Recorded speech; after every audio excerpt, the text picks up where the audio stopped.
Darlings, it's Mummy, Sybil Brunson, and I'm coming to you on a lovely Wednesday morning here in December 2020. We've started. I'm filming from our little breakfast nook. I'll show you. Some of you complain that I make you dizzy with my camera work because I'm rushing around too much. So I'm going to try and do this. I still haven't gotten my Kindle, or not my Kindle, my what's it called? My gimbal. My gimbal, which will steady the camera and make it more floaty and more Steven Spielberg-esque, more William Wyler-ish. Anyway, so this is my little breakfast nook, and I'll give you a slower tour.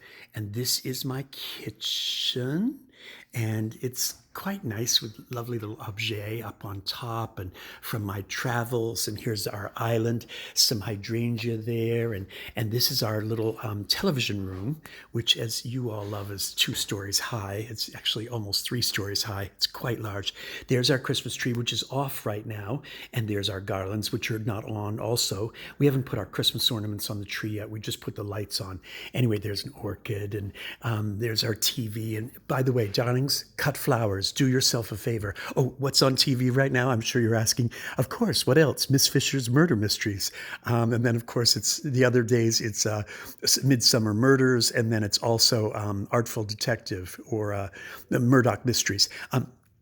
Darlings, Mummy has fallen in love, not with a new flower. I've known of it for years, but I never knew it was so durable. Those are campanula, or bellflowers. Buy them, put them in the water, put the little packet of stuff in the water, and change the water every couple of days, like every other day or so. Recut the stems on an angle, and those flowers will last as if they were artificial. It's unbelievable how long they last. Really extraordinary. Anyway, so this is my home. This is our wonderful television room. There's our staircase upstairs to all of that.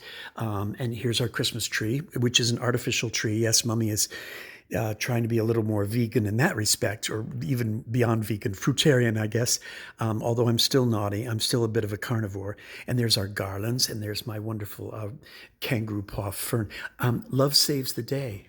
That's the old sign from the shop, Love Saves the Day, which was on 2nd Avenue at 6th Street. And yes, that was the original sign. And it says in there, established in 1966. That's the sign that was on the wall when Madonna ran in there, and Roseanne Arquette, or which one of the Arquettes? I can't remember. Anyway, in Desperately Seeking Susan, Love Saves the Day. What else can I show you? This is our little breakfast nook. So we have our stools here and our granite counter, and then we have our breakfast nook with the sun coming through, southern exposure. This plant is a Dracaena, and variegated leaf Dracaena. And I just want you to know something. This plant was thrown away in the garbage room back in New York City. I went down to do the laundry, and I emptied the garbage too, and this was thrown away. The original plant was that stem and that stem. It was 2 stems coming up out of a silly little pot, and I took it home and I nurtured it, and when it got too gangly, I clipped off the tops right there. I clipped off the tops and planted them in water, and they rooted, and then I planted them all in this, and now they're in this wonderful little, porcelain planter with drainage, of course. And look how it's thriving. It's so happy.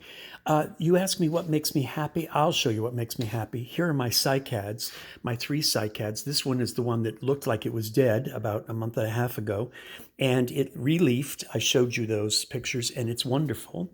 And there's my deck. And my deck is facing south. No, I don't have a backyard. The backyard here, which you can see down there, and all these grounds are maintained. We're in a community, we're in a development, and we're renting. Of course, we couldn't buy this, so we're renting. It's a very sweet 3-story townhouse. It's very lovely, and we're on a courtyard, which is very nice. So we don't have through traffic. We're on a court, which is lovely. And there's my plants. There's a lavender, and there's a chrysanthemum, and in that bare pot are some asters, which will come up in the spring. Mummy's gone from 60 odd pots out on Fire Island down to 3, but we'll see what happens in the spring. After all, we only moved here in August, and or actually the end of August, and so we're here for September and October, and there really wasn't a reason to be loading up all sorts of furniture and stuff on the back deck. As I said, there's southern exposure, so as much sun as you can get, there it's going to be. And in addition to my cycads And in addition to these plants outside, which make me happy, we have a new addition to our house. Look closely. Yep, right there. Just came up yesterday, and it's already leafing and branching out. That is a lemon tree. Mummie was baking lemon curd for a recipe, and I planted a couple of lemon seeds, and that was about a week ago. Do I have a green thumb or what? Within about a week, maybe it was 9 days, that little green shoot came up. I am so, it's beyond proud or thrilled. I'm moved. I literally burst into tears.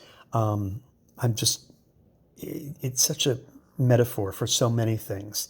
Its intrinsic value, and is wonderful. The fact that it's a living thing and deserves to be honored and loved for being alive. But then it's beyond that. It's moving to this new place, leaving New York City, coming here, and finding so much joy in a new adventure. And finding that New York as a city and as a culture and as what it has become slipped away from me so quickly and so easily. I often tell you that I feel like I was a battered wife who was still in love with a husband that I was remembering from the 70s. And that husband had long since turned and had become not a very nice husband. And New York City, I'm sorry to say for me, is no longer someone I'm interested in living with. And I don't know that it'll ever be back. And this is long before COVID. This took place long before COVID. Some of you are mad at COVID. I'm mad at Carrie Bradshaw. I think that Carrie Bradshaw embodied everything that went wrong with New York City. So, enough about that. There's my little lemon tree in the window, looking out at those plants. Here's the trees that, as bare as they are, they're still absolutely beautiful. I love this. And I think if you go back to a tourette that I did when I first got here, you'll see that you couldn't see. You literally could not see anything outside this window because the trees were so thick with leaves and foliage, and those trees across the street were thick with foliage, and then those trees in the woods and down the mountainside were so thick with foliage. It was just like living in a forest, a wonderful, magical forest. Well, enough of that. I've bored you enough with my tour. There it is. This is oh, there's one other thing. I dug these out. These were in storage forever. These are Lowell Nesbitt originals. Those are Lowell Nesbitt originals, which were a gift from him years ago, back when I knew him and he was a dinner companion of mine. Terry Tao, if he's watching this video, will know. Those are dated 1983, and they're not prints of his, paintings, his big irises and roses and tulip paintings that were so famous in corporate offices and dentist offices. These are original pencil drawings. I simply adore them. I found them in storage, and I unpacked them, and I decided to put them out, and I love them. So anyway, that's it. I've bored you enough. So on that note, that's the end of this tourette. Darlings, do what Mummie does or tries to do, because I need to learn this lesson every day. Truly, truly be present, be mindful, be grateful. Look, smell, listen, taste, touch, hug. Throw your arms wide, open your eyes wide, open your ears, gulp life in mouthfuls, in armfuls. Consume life all around you, constantly. Take a moment to look at the green of those leaves and the fuchsia color of those orchid petals.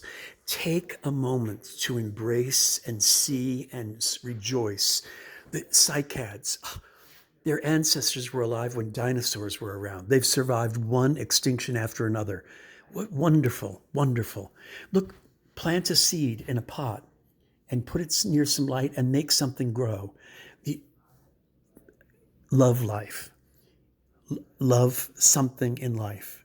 Every day, every hour, every minute. Find something to love and love it fully. Burn for life. It's easy to try and give up. And believe me, we'll all be exiting soon enough. We all come to the same fairly bad end. So until that time, try to find things, people, animals, music, food, anything that gives you joy. A walk in your own neighborhood. Find things that give you joy, because everything is only borrowed. It's all only borrowed. Talk to you later, darlings. Bye-bye.